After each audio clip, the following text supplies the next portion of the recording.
ಈ ಸಾವು ಬದುಕಿನ ಬಗ್ಗೆ ಉಲ್ಲೇಖ ಮಾಡ್ತಿರೋದ್ರಿಂದ ನನ್ನ ನೆನಪಾಯಿತು ಸರ್. ರೈಟ್ ಟು ಲಿವ್ ಬಗ್ಗೆ ನೀವು ಆಗಲೇ ಉಲ್ಲೇಖ ಮಾಡ್ತಾ ಇದ್ರಿ. ಆದರೆ ಬದುಕೋದಕ್ಕೆ ಹಕ್ಕಿದೆ ಅನ್ನುವಂಥ ಪ್ರತಿಪಾದಿಸುವಂತಹ ವಿಧಿ ಅದು.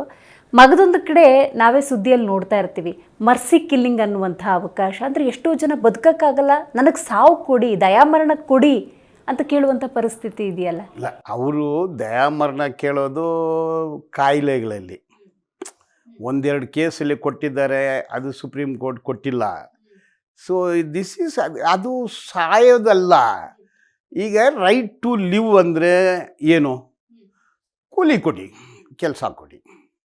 Right to live with dignity ಅಂದರೆ ಮನೆ ಕೊಡಿ. ನೀವು ಮನೆ ಕೊಡಲ್ಲ, ನೀವು ಔಷಧಿ ಕೊಡಲ್ಲ. ಈಗ ಮೂಲಭೂತ ಸೌಕರ್ಯಗಳು ನಥಿಂಗ್ ಇಸ್ ಫ್ರೀ. ಈಗ ನಾನು ಈ ಪೌರ ಕಾರ್ಮಿಕರಿಗೆ ಕೆಲಸ ಮಾಡ್ತಿದ್ದೇನೆ, ಈಗಲೂ ಮಾಡ್ತೀನಿ.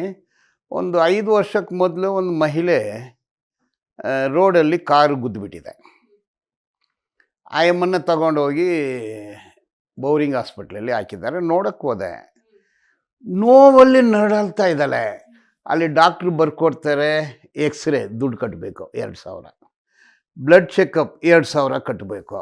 ನಾನು ಹೋಗಿ ಡಾಕ್ಟ್ರ್ ಹತ್ರ ಮಾತಾಡಿದೆ, ಏನು ಇವರು ಹಿಂಗಾಗಿದೆ ಅಂದು.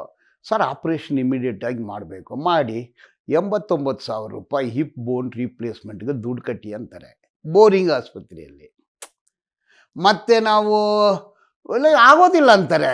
ಮತ್ತು ESI ಹಾಸ್ಪಿಟಲ್ ಕಾರ್ಡ್ ಇಲ್ಲ, ಮತ್ತು ಏನೋ ಆಯಿತು, ಹೆಂಗೋ ಆಪ್ರೇಷನ್ ಆಯಿತು ಅಂದು ಇಟ್ಕೊಳ್ಳಿ. ಇದು ಏನು ನೀವು ಆಪ್ರೇಷನ್ ಇಲ್ಲ, ನಿಮಗೆ ತಿಂಡಿ ಇಲ್ಲ, ಊಟ ಇಲ್ಲ, ಔಷಧಿ ಇಲ್ಲ, ಪೇ ಆ್ಯಂಡ್ ಯೂಸ್. ಒಬ್ಬ ಗೊತ್ತಿರೋರಿಗೆ ಹಾರ್ಟ್ ಅಟ್ಯಾಕ್ ಆಯಿತು, ಜಯದೇವ ಇನ್ಸ್ಟಿಟ್ಯೂಟ್ ಆಫ್ ಕಾರ್ಡಿಯಾಲಜಿಗೆ ಕರ್ಕೊಂಡು ಹೋದರು. ಆಪ್ರೇಷನ್ ಮಾಡಬೇಕು, 1,05,000 ರೂಪಾಯಿ ದುಡ್ಡು ಕಟ್ಟಿ ಅಂತಾರೆ. ಯಾರೋ ಹೇಳಿದ್ದಾರೆ ಈ ಬಾಲನ ಹತ್ರ ಹೋಗಿ ಅಂದು. ನಾನು ಒಂದು MLA ಫ್ರೆಂಡ್ ಅವ್ರ ಹತ್ರ ಹೋದೆ, ಚೀಫ್ ಮಿನಿಸ್ಟ್ರಿಗೆ ಒಂದು ಲೆಟ್ರ್ ಕೊಡಯ್ಯ ಅಂದು ಕೊಟ್ಟರು.